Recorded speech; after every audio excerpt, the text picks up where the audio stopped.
The Torah juxtaposes, in this week's parshas Naso, fourth aliyah, discusses the sota, the wayward woman.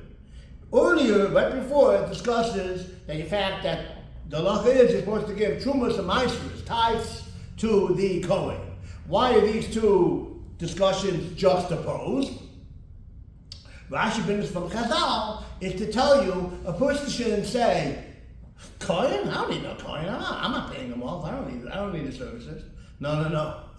Take care of him. If you don't, as a punishment, your wife's going to become a sota. And then you'll see you will need his services. You got to bring her to the temple, and then you need his help over there. So pay him off now, so you don't need his services later.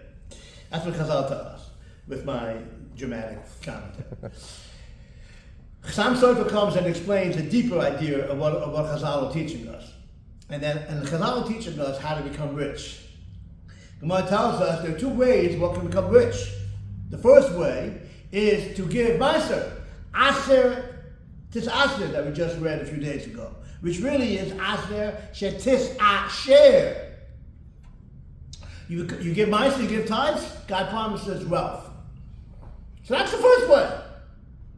Second way, Gemara tells us in Baba Yitzhak 59 that if you honor your wife, Rashi says it means by buying her a lot of ornaments, jewelry, and nice things, and then you do that, you get a reward. You become wealthy.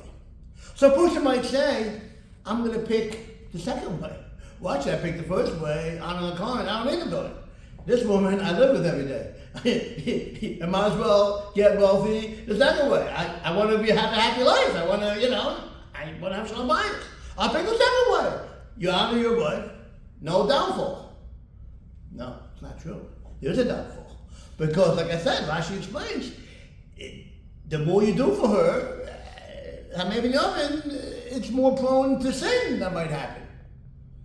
For Chazal are telling us, the proper way to pick to become wealthy is the first way. Although you might think you don't need the Kohen, it's a way. The way is easier because you don't have the downfall. The second way, you're right. You would have the benefit of the mila of increased shalom bayis and all that stuff, but you have a chesaron, you have a downfall with the second way. So Chazal are telling us, pick the first way.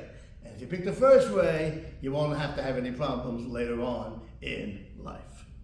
Good Shabbos, everyone.